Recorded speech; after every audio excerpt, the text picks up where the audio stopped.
오늘 말씀 이제 본문으로 들어가기 전에 간단하게 이 본문에 대한 배경을 설명하도록 하겠습니다. 우리가 이 말씀을 배울 때에, 이 말씀을 깨달을 때에 먼저 알아야 될 역사적인 배경이 있는데, 그게 뭐냐면 사마리아라는 이 중간지대가 어떻게 생겨났는가라는 것입니다. 간단하게 얘기하면 아수르라는 나라가 북이스라엘을 정복하게 됩니다. 정복하게 되고 북이스라엘 민족들을 이제 육체적으로는 정복을 했는데, 땅으로는 정복을 했는데 그들의 정신이 꺾이지가 않는 겁니다. 그러다 보니까 이들의 정신까지 어떻게 지배해야 할까 하다가 연혼 정책을 펼칩니다. 그게 뭐냐면 그 민족을 결혼시킨 거죠. 북이스라엘 민족을 사마리아 사람들과 결혼을 시키면서 그 안에서 이제 계속 살아가게 하니까 이제 이 정신들이 꺾이는 겁니다.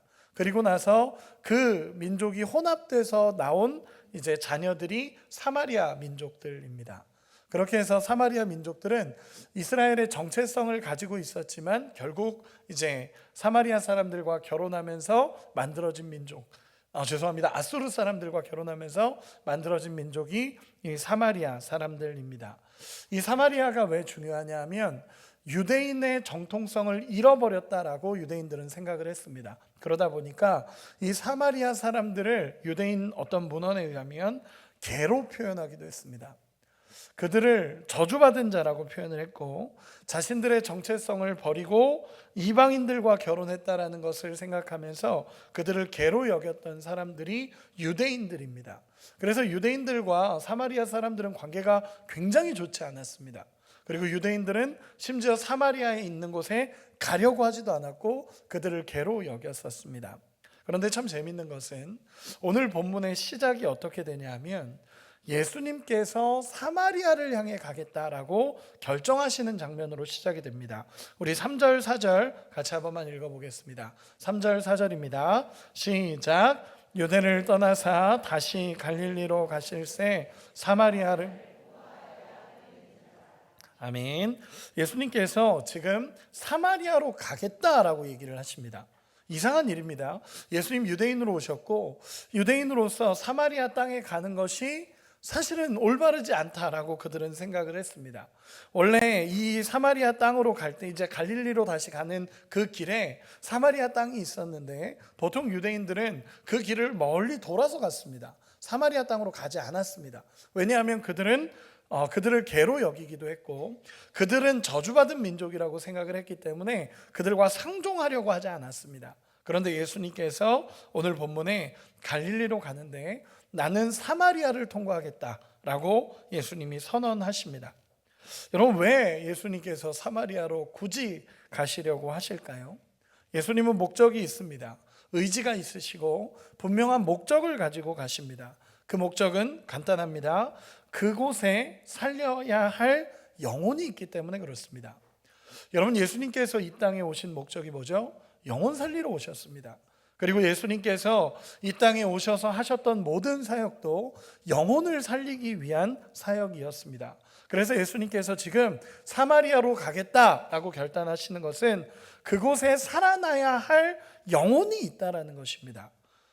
오늘날 우리에게도 마찬가지입니다. 예수님께서 우리에게 찾아오시는 이유와 목적이 뭐죠? 우리의 영혼이 살기를 원하십니다.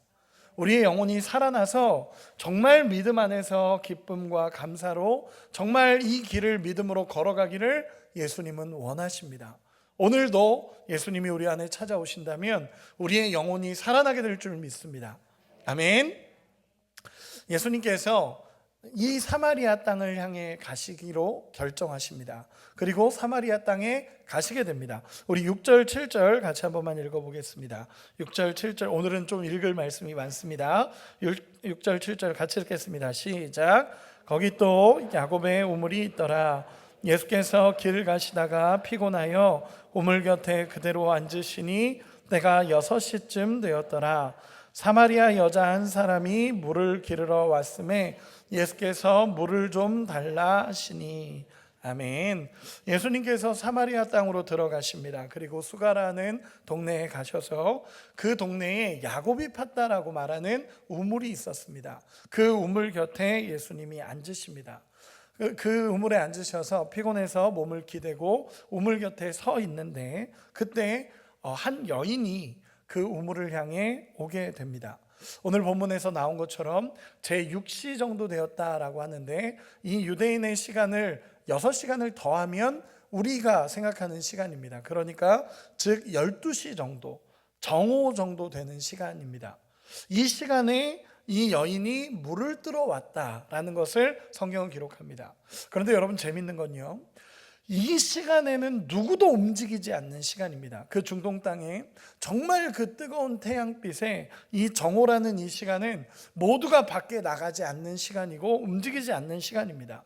실제로 어떤 문헌에 의하면 당시 일반적으로 여인들이 물을 뜨러 갔었는데, 먹을 물을 뜨러 갔었는데 이 여인들이 물을 뜨러 가는 시간은 선선한 오전이나 저녁이라고 이야기합니다. 그리고 무리를 지어서 함께 물을 뜨러 가는 그 문화입니다. 여러분, 우리가 사극에서도 보면 그런 거 있잖아요. 뭐 우물가에 모여서 여인들이 얘기하고 그런 장면들 있잖아요. 안 보시나 봅니다. 저만 그 장면을 봤나 봅니다. 저는 그 장면을 본 적이 있습니다. 그렇게 했는데 우물 곁에서 여인들끼리 이렇게 이야기하고 있는 장면들, 그런 문화입니다. 그들이 이제 모두가 모여서 선선한 시간에 가서 물을 뜨는 문화입니다. 그런데 오늘 본문에 나타난 이 여인은 어떤 일인지 그 12시에 그 정오, 태양이 뜨거운 그 시간에 아무도 물을 뜨러 가지 않는 시간에, 그 시간에 이 여인은 물을 뜨러 갑니다. 여러분, 왜일까요? 분명한 이유가 있습니다. 성경은 그 이유에 대해서 이야기를 하는데 조금 있다가 이유를 나눠보도록 하겠습니다. 이 여인은 어찌되었던 이 여인의 문제가 있었는데, 이 여인은 그 지역 안에서도 소외된 삶을 살았던 여인인 것 같습니다. 이 시간에 홀로 물을 뜨러 온다라는 것 자체가, 그리고 사람이 없는 그 시간, 정말 뜨거워서 움직이지도 않는 그 시간에 몰래 혼자서 이 물을 뜨러 오는 이 시간에 온다라는 것 자체가 그 여인은 소외된 삶을 살았다라는 것입니다. 뒤에서 이유가 나오지만 그 여인은 왕따 당했을 수도 있고 어찌됐든 굉장히 힘든 어려운 환경이라는 것입니다. 사람들과 있는 상황이 불편한 거고, 사람들과 함께하고 있는 그 시간이 너무 불편해서 이 자리에 홀로 올 수밖에 없었던 사람이 이 사람입니다. 성경에서도 이 부분을 분명하게 이야기합니다. 이 여인은 문제가 있었습니다. 어떤 문제가 있었기 때문에 이 여인이 혼자 여기에 올 수밖에 없었습니다. 그 이유가 뭘까요? 잘 모르시겠지만 간단하게만 이야기 드리면 남자 문제였습니다. 남자 문제. 사람들이 말하기 좋아하는 이슈들 있잖아요. 그 문제가 이 여인에게는 있었습니다. 그 지역의 여인들이 모여서 이슈가 될 정도로 이 일은 굉장히 알려진 일이었고, 이 일은 굉장히 그들에게 있어서 말하기 좋아하는 사건이었습니다. 아무도 이 여인과 함께 하려고 하지 않았고, 또 이 여인 역시 다른 사람들을 피해서 우물가에 가고 있는 상황입니다. 여러분, 그녀 역시 차라리 더운 게 낫고 차라리 힘든 게 나을지언정 그들과 함께 가고 싶지 않았던 그 여인의 마음입니다. 이제는 다른 사람이 왕따시키는 걸 넘어서 이제는 자기 스스로가 스스로를 격리시키고 있는 그런 상황입니다. 저는 이 여인을, 이 성경을 묵상하다가 이 여인의 공허함이 보였습니다. 그리고 이 여인의 외로움이 보였습니다. 여러분, 얼마나 외로운 삶이었겠습니까? 밖에 나가기만 하면 나에 대해서 그렇게 이야기를 하고, 그리고 정말 그런 모든 게 싫어서 혼자 물 들어가고 있는 이 상황. 물은 마셔야 되니까 나가긴 나가야 되는데 정말 나가면 현실이 보이는 그 상황 속에서 정말 어려워하고 있는 이 여인이 보입니다. 여러분, 우리의 인생도 마찬가지입니다. 우리가 이런 문제는 아닐지라도 우리의 인생은 때로는 늘 공허하고 때로는 늘 외로운 인생을 살아가는 것 같습니다. 다 채워진 것 같고 다 있는 것 같아도 우리 마음속에는 공허함이 늘 있습니다. 성경은 예수가 없는 인생은, 하나님이 없는 인생은 터진 웅덩이와 같은 인생이라고 얘기합니다. 물을 아무리 부어도 채워지지 않는 터진 웅덩이 같은 인생이 하나님 없는 인생입니다. 이 여인도 그랬고 우리의 삶도 마찬가지입니다. 때로는 우리의 인생에 공허함이 찾아오고 우리의 삶이 이렇습니다. 뭔가 이 직장에 들어가기만 하면 내 인생의 모든 문제가 해결될 것 같지만, 그러나 그 직장에 들어가도 여전히 공허하고, 결혼하면 모든 문제가 해결될 것 같지만 결혼을 해도 공허함이 찾아오지 않습니까? 아무도 아닌 것 같습니다. 정말 아무도 아닌 것 같습니다. 저도 그러진 않습니다. 근데 때로는 여러분, 때로는 인생의 문제들이 우리에게 찾아오기도 합니다. 그리고 살아가다 보면 참 인생의 공허함이 우리 안에 찾아와서 외롭다라고 느껴지는 그 시간들이 있지 않겠습니까? 이 여인은 매일 다른 사람의 눈을 피해서 물을 뜨러 갔습니다. 여러분, 이 여인이 생각하기에 자신의 인생의 문제는 물이라고 생각했을 것입니다. 왜냐하면 물 뜨러 가는 그 시간만 되면 현실이 보이기 때문에 그렇습니다. 그 전에는 괜찮습니다. 그냥 집에 있을 때야 그냥 이렇게 살아가니까 누가 나를 신경 쓰겠습니까? 근데 물을 뜨러 가는 그 시간만큼은 다른 사람들에게 노출이 되기도 하고, 이 물을 뜨러 가는 그 시간만 되면 현실이 보이는 겁니다. 물이기 때문에 먹긴 먹어야 되고, 그 물이 없으면 살아갈 수가 없으니까 물을 뜨러 매일매일 가긴 가야 되는데, 그 물을 뜨러 가면 현실이 보이는 그 외로움과 공허함 속에서 살아가는 겁니다. 사람들의 수군거림과 두려움과 벗어날 수 없는 현실들이 그 여인의 문제로 다가오는 겁니다. 이 여인은 뒤에서도 말씀에서 나오지만, 이 여인은 스스로가 문제를 뭐라고 생각하냐면 물이라고 생각합니다. 이 물을 뜨러가는 이 시간만 없었으면, 이 물만 없었어도 내가 진짜 살아갈 수 있을 텐데, 이 물이 내 인생의 문제다라고 생각을 한다라는 것입니다. 그 여인의 인생은 절박합니다. 위태롭습니다. 그렇기 때문에 예수님께서 찾아가시는 겁니다. 그렇기 때문에 이 여인을 예수님께서는 찾아가십니다. 여러분, 우리의 인생에도 이런 절박한 시간들이 있습니다. 정말 내 인생이 이렇게 무너져 갈까? 또 내 모습은 왜 이럴까? 하는 그 시간이 있습니다. 때로는 이런 공허함이 찾아오고 아무도 알아주지 않는 것 같은 그 시간을 이 여인은 보내고 있습니다. 우리도 마찬가지입니다. 우리의 인생도 때로는 공허하고 외롭고 다 갖춰진 것 같다 하더라도 인생의 공허함이 때로는 찾아올 때가 있습니다.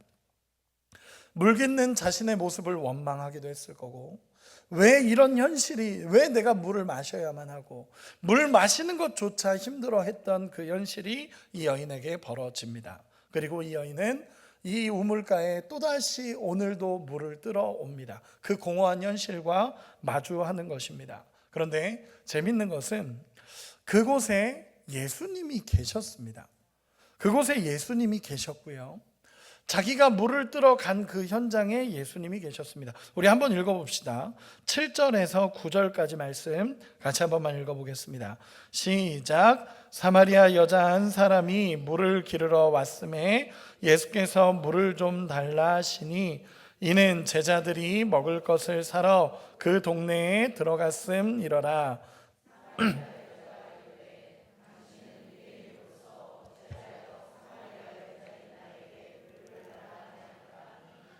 이는 유대인이 사마리아인과 상종하지 아니함이러라. 아멘. 이 여인이 이 우물가로 갔는데 아무도 없을 거라고 생각하고 갔는데 웬 낯선 유대인 남자가 그 자리에 있는 겁니다. 여러분, 이 낯선 유대인 남자가 누구죠? 예수님이십니다. 예수님이 그 자리에 계셨습니다. 이 여인 입장에선 굉장히 놀랐을 겁니다. 그리고 물을 뜨러 우물가로 가는데 예수님이 갑자기 이 여인에게 말을 거시기 시작합니다. 말을 거는데 뭐라고 하시냐면 물을 좀 달라고 하십니다. 이 여인이 물 뜨러 왔는데 그 여인을 향해서 나에게 물을 좀 달라라고 예수님이 이야기하십니다. 그러자 이 사마리아 여인은 이렇게 얘기합니다. 유대인인 당신이 사마리아인 여자인 나에게 왜 물을 달라고 하십니까? 여러분, 이 말의 뜻이 앞에서 얘기한 것처럼, 배경에서 이야기한 것처럼 유대인과 사마리아인들은 상종하지 않았습니다. 유대인은 사마리아 사람들을 극히 혐오했고, 그래서 이 사마리아 사람들을 개로 여겼다라고 유대인들은 이야기합니다. 거기다가 그 당시에 여인이라는 것은 정말 낮고 낮은 부분이었습니다. 그런데 이 사마리아 여자인 이 여인에게 예수님이 말을 거시는 겁니다. 그러자 이 사마리아 여자도 이상한 겁니다. 왜 유대인인 당신이 나에게 말을 겁니까? 왜 유대인인 당신이 나에게 물을 달라고 합니까? 성경은 분명하게 기록합니다. 유대인이 사마리아인과 상종하지 않았다라고 기록합니다.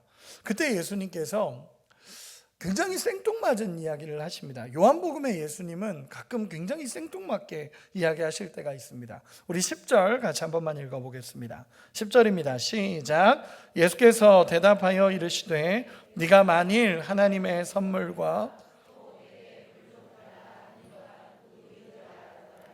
네가 그에게 구하였을 것이요 그가 생수를 내게 주었으리라. 아멘. 예수님께서 이렇게 얘기하십니다. 굉장히 당황스러운 말씀인데요. 나에게 물을 좀 달라 했더니 당신이 왜 나에게 물을 달라고 합니까? 당신은 유대인 아닙니까? 라고 얘기했더니 예수님 이렇게 얘기하십니다. 제가 조금만 풀어서 얘기하겠습니다.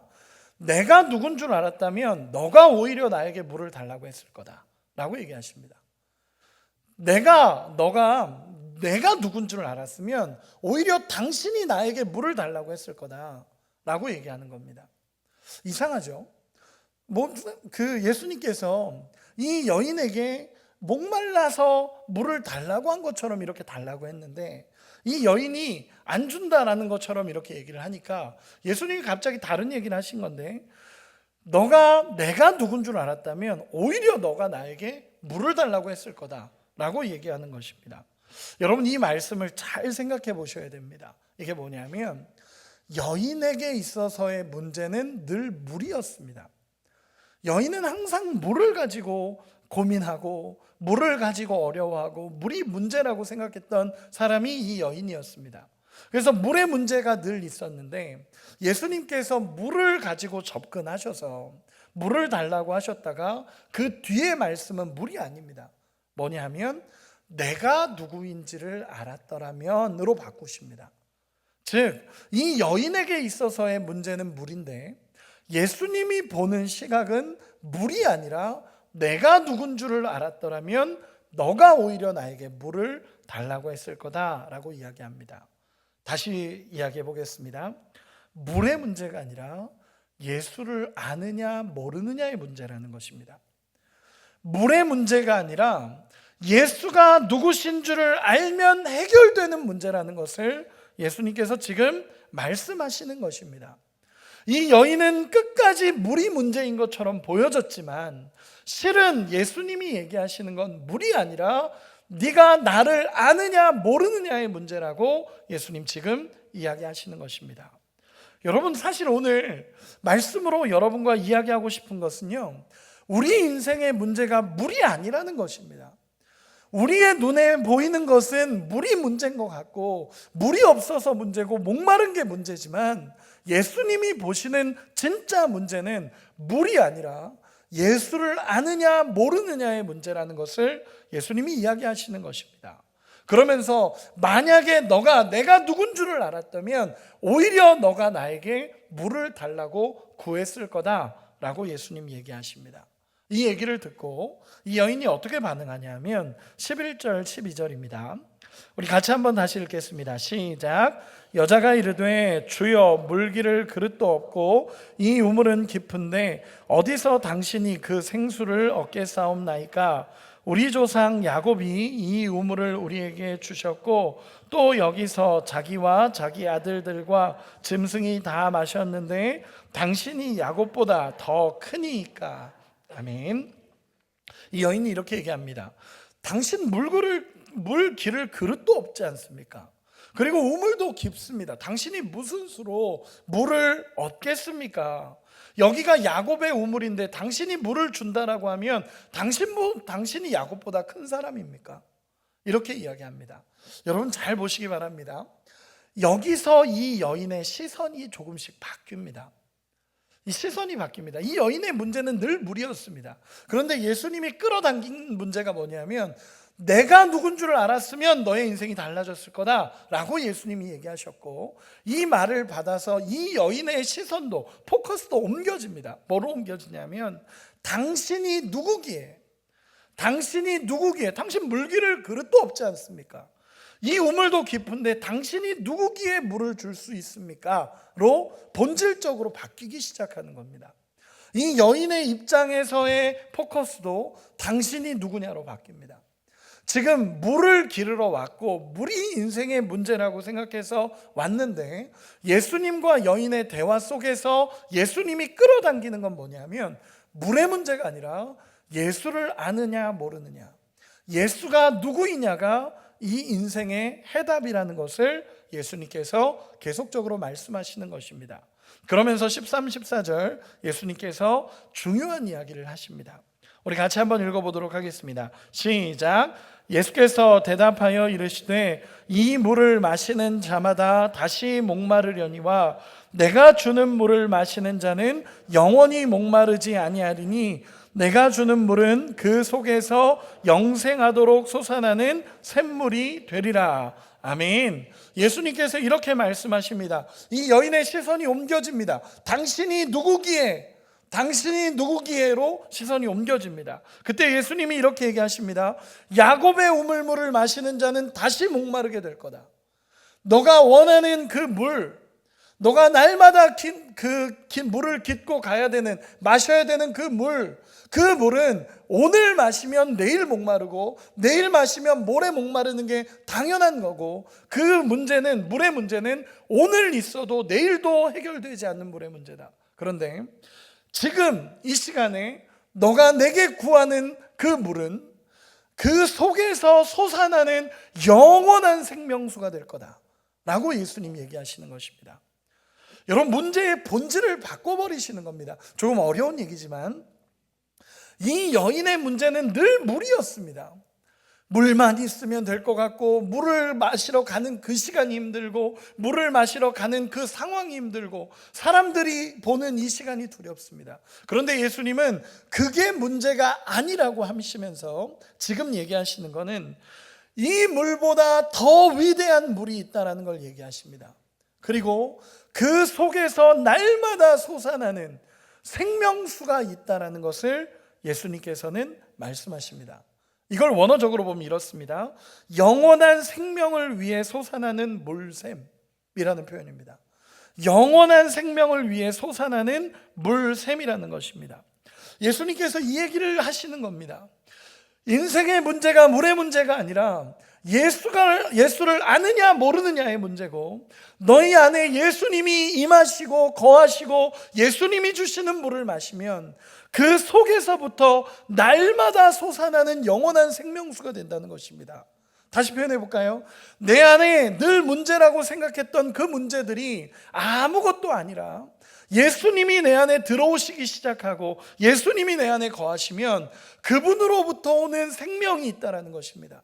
그분으로부터 오는 기쁨이 있다는 것입니다. 그분으로부터 오는 감격이 있고 날마다 이 땅을 살아내는 힘이 예수께 있다는 것입니다. 우리의 인생이 늘 공허한 것 같고 늘 외로운 것 같고 늘 무너진 것 같지만, 예수가 우리 안에 거하시고 예수님이 내 삶 안에 거하시면 그 공허함을 사라지게 하시고 날마다 기쁨과 감격으로 살아내게 하시는 은혜가 있다는 것입니다. 여러분 믿으십니까? 여러분, 그런 은혜가 우리 안에 누려지기를 소망합니다. 예수님이 말씀하시는 지금은요, 그 속에서 날마다 솟아오르는 예수님의 은혜를 이야기합니다. 그 외롭고 공허한 인생에 찾아오셔서 날마다 채우시고 함께 하시는 하나님의 은혜가 있다는 것입니다. 여러분, 그 은혜를 경험해 보신 적 있지 않으십니까? 우리가 때로는 우리의 인생에 참 외로운 길을 걸어가고 우리의 인생의 광야와 같은 시간을 때로는 걸어갈 때 하나님 앞에 엎드리고 기도하는데 상황과 환경은 변한 게 없는데 하나님이 채워주셔서, 하나님이 은혜로 채워주셔서 하나님 앞에 부르짖고 구했더니 하나님이 채워주셔서 내 마음이 참 기쁘고 감격스러운 은혜로 바뀌신 경험들 있지 않으십니까? 한 10명 있으신 것 같습니다. 여러분 있으시잖아요. 하나님 은혜로, 내가 정말 하나님 은혜로 살아간다라는 믿음의 고백이 있지 않으십니까? 우리 15절, 이 여인이 예수님의 이 말씀을 듣고 자신의 본심이 나옵니다. 15절 같이 한번 읽겠습니다. 시작. 여자가 이르되 주여 그런 물을 내게 주사 목마르지도 않고 또 여기 물 기르러 오지도 않게 하옵소서. 아멘. 이 여인이 이제야 본심이 쏟아져 나오는 겁니다. 이렇게 얘기합니다. 주여, 나 이제 그런 물을 내게 주셔서 여기 오고 싶지도 않습니다. 물 기르러 오고 싶지도 않고 더 이상 목마르고 싶지도 않습니다. 주여, 내게 그 물을 주십시오. 나 이제 더 이상은 여기에 물 기르러 오고 싶지도 않고 목마른 이 상황도 싫습니다. 주여, 내게 그런 물이 있다면 내게 주십시오. 이제 이 여인이 정말 인생의 본질적인 문제를 찾고 싶어하는 단계까지 왔습니다. 생명수를 달라는 것입니다. 주님, 나는 이 상황이 싫습니다. 이런 상황에서 날마다 무너지는 내 모습도 싫고 날마다 물 기르러 와야 되는 이 현실도 싫습니다. 주여, 그런 물이 있으면 내게 주십시오. 이게 이 여인의 간절한 진심의 고백입니다. 그때 예수님께서, 여러분, 제 생각에는, 제 마음에는 이 정도 간절하면 예수님이 그래, 내가 이 물을 줄게, 내 안에 와서 마셔라, 누려라, 그리고 내가 주는 평강과 기쁨으로 정말 누려라 라고 예수님이 바로 얘기해 주실 것 같았습니다. 그래서 이 구절을 딱 보는데 이 정도 진심이면 예수님이 보여주시겠구나 라고 하면서 16절을 딱 봤는데, 우리 16절에서 19절 같이 한번 읽어보도록 하겠습니다. 16절에서 19절입니다. 시작. 이르시되 가서 내 남편을 불러오라. 여자가 대답하여 이르되 나는 남편이 없나이다. 예수께서 이르시되 네가 남편이 없다 하는 말이 옳도다. 너에게 남편 5이 있었고 지금 있는 자도 내 남편이 아니니 내 말이 참되도다. 여자가 이르되 주여, 내가 보니 선지자로소이다. 아멘. 예수님께서 이렇게 말씀하시는 겁니다. 이 여인의 간절한 음성을 듣습니다. 이제는 더 이상 여기 오고 싶지도 않습니다. 그 물이 있으면 내게 주십시오 라고 얘기합니다. 여러분, 예수님이 주고 싶으실까요? 안 주고 싶으실까요? 예수님 다 있다고 해놓고 놀리시는 거 아닙니다. 다 있다고 해놓고 언제 줄까 이렇게 하시는 분이 아닙니다. 주고 싶습니다. 예수님도 당장에라도 이 생명수를, 그 속에서 올라오는 그 생명의 물을 예수님 주고 싶으십니다. 주실 겁니다. 그런데 그 전에 예수님이 다루시는 문제가 하나 있습니다. 그게 뭐냐면 그 여인의 죄의 문제입니다. 그리고 상처의 문제입니다. 이 부분을 다루어야만 합니다. 이 부분이 해결되어야만 예수님의 생명을 누릴 수 있습니다. 예수님이 이 일 때문에 오셨습니다. 이것 때문에 예수께서 이 땅에 오셨습니다. 여러분, 우리가 인생의 문제가 내 앞에 있는 물의 문제인 것처럼 보이지만 아닙니다. 진짜 문제는 죄의 문제입니다. 예수님이 이 부분을 다루시는 것입니다. 여러분, 병든 자에게라야 의원이 쓸 데 있는 것입니다. 내가 병든 자인 걸 모르면 의원이 쓸 데가 없습니다. 진정한 회복과 치유는요, 내가 죄인임을 아는 자, 그리고 하나님의 기준에 이르지 못한 내 모습이라는 걸 너무 잘 알고 있는 자에게 하나님의 선물로 주어지는 게 영원히 솟아나는 영생입니다. 여러분, 믿으십니까? 정말 궁극적인 문제는 죄의 문제입니다. 예수님도 이 생명의 물을 주고 싶은데, 날마다 솟아나는 그 생명을 누리게 하고 싶은데 죄 때문에, 무너지는 상처 때문에 막혀 있는 겁니다. 그래서 예수님은 죄를 지적하셔야만 했습니다. 이 부분이 해결이 되어야만 영원한 생명을 경험할 수 있다는 걸 예수님 알고 말씀하시는 것입니다. 인생의 진정한 회복은 이 죄의 문제의 해결입니다. 예수께서 이것 때문에 오셨습니다. 그리고 이 문제를 예수님 해결해 가십니다. 저는 개인적으로 전도학을 전공했습니다. 전도학을 전공했는데, 개인적으로 전도를 하다 보면 어떤 분들이 예수 천당 불신지옥 이렇게 외치시는 분들이 있습니다. 옛날에는 그런가 보다 라고 했는데, 어느 정도 제가 말씀을 이해해 가면서 그 말이 참 불편해지기 시작했었습니다. 그냥 여러분 이게 틀렸다는 게 아닙니다. 예수천당 불신지옥이 정확합니다. 정확한 복음의 메시지입니다. 그런데 어떤 때는 이 말이 불편하게 느껴질 때가 있었습니다. 그 이유는 뭐냐면 하나입니다. 맞습니다. 예수님 믿으면 천국 가고 예수님 안 믿으면 지옥 가는 거 맞습니다. 그런데 꼭 외칠 때 예수천당 불신지옥 이렇게 외쳐버리면 꼭 예수님이 지옥에 보내시는 것 같습니다. 예수님을 믿으면 천국 가고 예수님 안 믿으면 예수님이 지옥에 보내시는 것 같습니다. 여러분 아닙니다.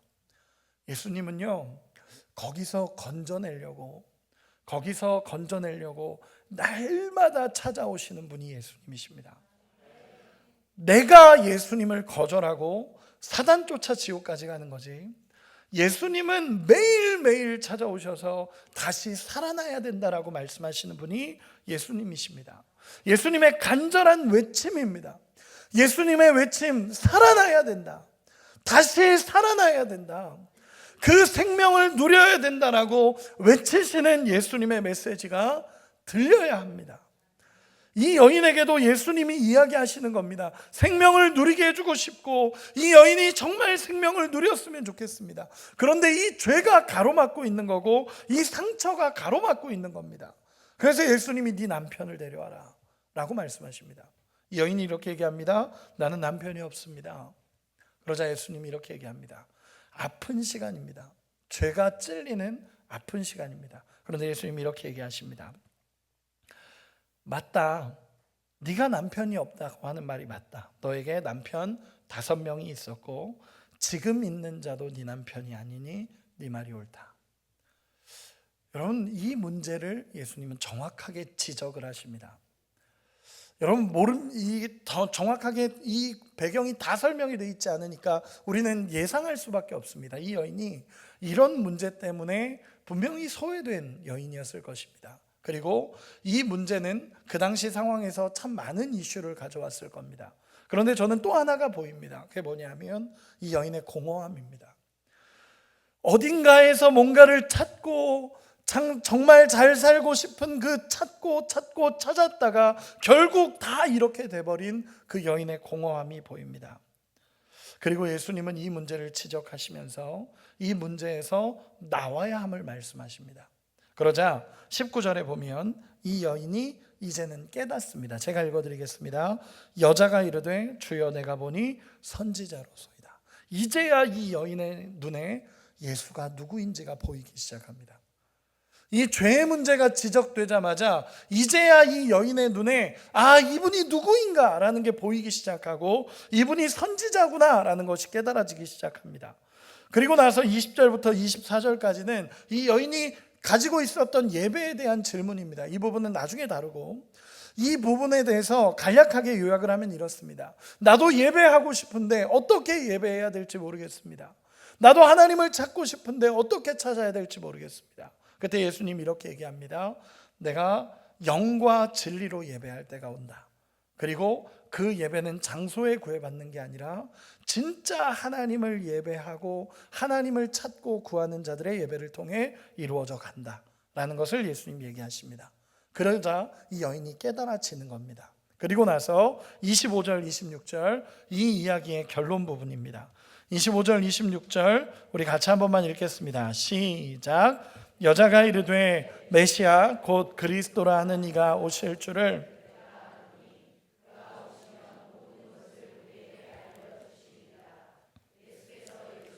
내게 말하는 내가 그라 하시니라. 아멘. 예수님이 이렇게 얘기하십니다. 내가 그라. 여러분 이 말씀이 뭔지 아십니까? 이 여인이 메시아가 오시면 다 이루실 걸 제가 알고 있습니다. 그때 예수님이 처음으로 자신을 직접적으로 밝히십니다. 아니 처음이 아니라 복음서 전체에서 내가 메시아다라고 정확히 선언한 구절은 이 구절밖에 없습니다. 예수님이 이렇게 얘기하십니다. 내가 그라. 너가 찾는 메시아가 나다. 너가 그토록 기다렸던 메시아가 나다 라고 예수님 얘기하십니다. 내가 너의 상처를 치료할 수 있는 유일한 메시아고 내가 너의 죄의 문제를 해결할 유일한 메시아다 라고 예수님 선언하십니다. 여러분 이것이 복음입니다. 우리의 죄의 문제를 해결해 주실 분이 계시다는 것입니다. 우리의 상처를 치료하실 수 있는 유일한 분이 계십니다. 그분이 누구시죠? 예수님이십니다. 다시 한번, 그분이 누구시죠? 예수님이십니다. 유일하신 분이 예수님이십니다. 이 여인이 그제서야 깨닫습니다. 그제서야 깨닫고 내 인생의 문제가 물인 줄 알았는데, 내 인생의 문제가 죄의 문제구나, 내 인생의 문제가 이 상처의 해결이구나 라는 게 깨달아지기 시작해서 28절에서 30절, 우리 결론 부분입니다. 28절에서 30절 같이 읽겠습니다. 시작. 여자가 물동이를 버려두고 동네로 들어가서 사람들에게 이르되 내가 행한 모든 일을 내게 말한 사람을 와서 보라, 이는 그리스도가 아니냐 하니 그들이 동네에서 나와 예수께로 오더라. 아멘. 이 여인이 갑자기 하나님의 은혜가 누려지는 것입니다. 예수가 메시아라는 소식을 듣자마자 이 여인의 마음에 터져나오는 감격이 있습니다. 그리고 28절에 보면 이렇습니다. 물동이를 버려두고. 여러분 이해가 되십니까? 이 여인이 뭐하러 거기 갔죠? 물 들어갔습니다. 그의 인생의 문제는 물이었습니다. 항상 물이었습니다. 물만 있으면, 이 물만 내가 그냥 먹을 수 있으면, 내가 물 들어가는 이 시간이 없었으면, 내가 목마르지 않았으면, 항상 문제는 물이었습니다. 그런데 예수를 만나자, 정말 메시아를 만나자 물동이를 버려둡니다. 그리고 사람들이 싫어서 소외돼서 왔는데 그 사람들에게 가서 외치기 시작합니다. 이 사람이 메시아다, 이 사람이 예수다, 이 사람이 메시아다 라고 외치기 시작합니다. 그리고 뒤에 구절들에 보면요, 사마리아 사람들이 수없이 나와서 예수님을 만나고 경험하는 역사가 일어납니다. 이 한 사람 살리고 예수님이 한 사람을 통해 놀라운 일들을 이루어 가십니다. 여러분, 예수님은 이 한 사람 살리기 위해 오셨습니다. 모든 걸 뚫고 예수께서 오셨습니다. 이 여인의 문제는 물이었지만, 이 물의 문제라고 늘 고백하면서 그 문제만 없으면, 그 문제만 해결되면 될 것 같았지만, 그 문제가 아니라 진짜 본질적인 문제는 예수께서 내 삶에 오시는 것이 모든 문제의 해결입니다. 여러분 믿으십니까? 우리 옆 사람에게 한 번만 축복합시다. 예수님이 해결입니다. 예수가 내 안에 오시면 됩니다. 네, 감사합니다. 감사합니다. 이 타이밍은 아니었는데 감사합니다. 저는 그렇게 생각이 됩니다. 여러분, 진짜 은혜를 누리는 사람이 누군지 아십니까?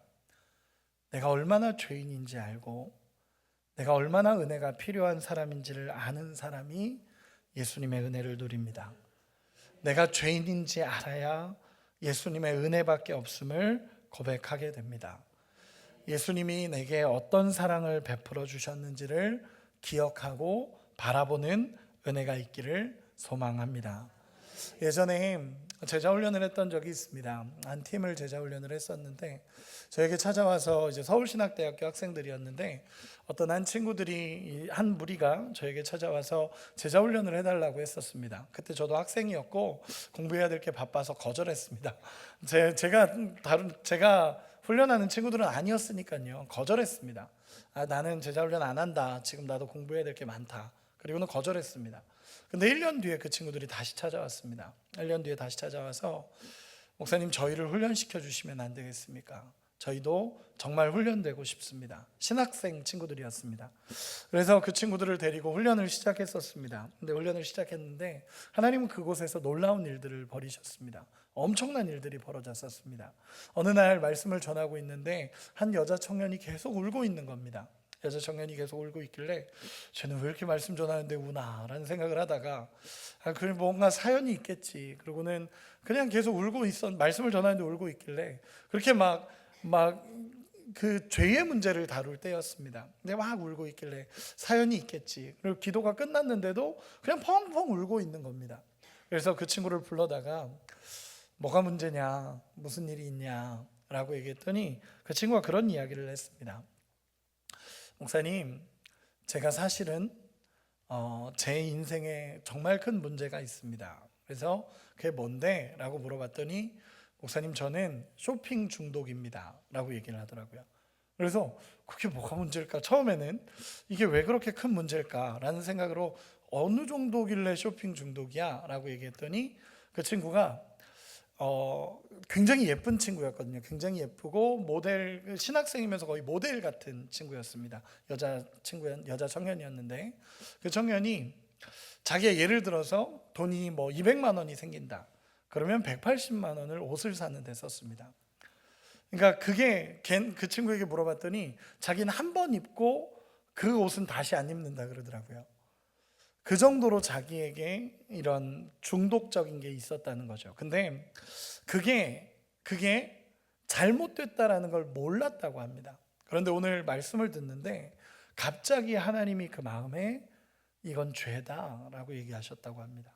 그래서 그 자리에서 펑펑 울면서 이 친구가 회개한 겁니다. 그리고 나서 이 친구의 삶은 바뀌었습니다. 그 팀이 굉장히 좋았습니다. 왜냐하면 팀 여자친구들이 그 옷을 다 갖다 줬으니까요. 옷을 다 갖다 줬습니다. 자기 옷을. 그래서 그 팀 친구들이 참 행복해했습니다. 그런데 놀라운 건요, 그 문제를 발견하고 나니까 그 인생이 자유로워졌습니다. 그 친구의 삶을 나중에 점검했을 때 그 친구는 예수 안에 있는 자유를 누리기 시작했습니다. 이 옷이 자기에겐 전부라고 생각했는데 그게 아니라는 걸 알고 예수 안에서 누리는 자유함이 그에게 있었다라는 것입니다. 여러분, 저는 이렇게 이야기하고 싶습니다. 우리의 문제는 물의 문제가 아닙니다. 물의 문제인 것처럼 보이게 만들지만 물의 문제가 아닙니다. 진짜 문제는요, 내 안에 예수가 있느냐 없느냐의 문제입니다. 예수님이 거하시는 위대한 하나님의 사람 되시기를 소망합니다. 말씀의 결론입니다. 로마서 1장 16절에 보면 이렇게 고백합니다. 내가 복음을 부끄러워하지 아니하노니 이 복음은 모든 믿는 자에게 구원을 주시는 하나님의 능력이 됩니다. 여기서 핵심은 모든입니다. 모든 믿는 자는 다 구원에 이르는 예수 그리스도의 은혜가 있습니다. 믿으십니까? 유대인이든 이방인이든 상관없습니다. 노예든 주인이든 상관없습니다.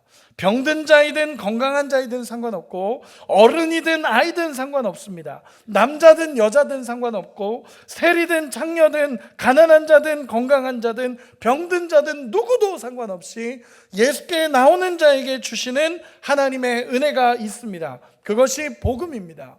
예수님은 오늘 사마리아 여인을 찾아와 주셨습니다.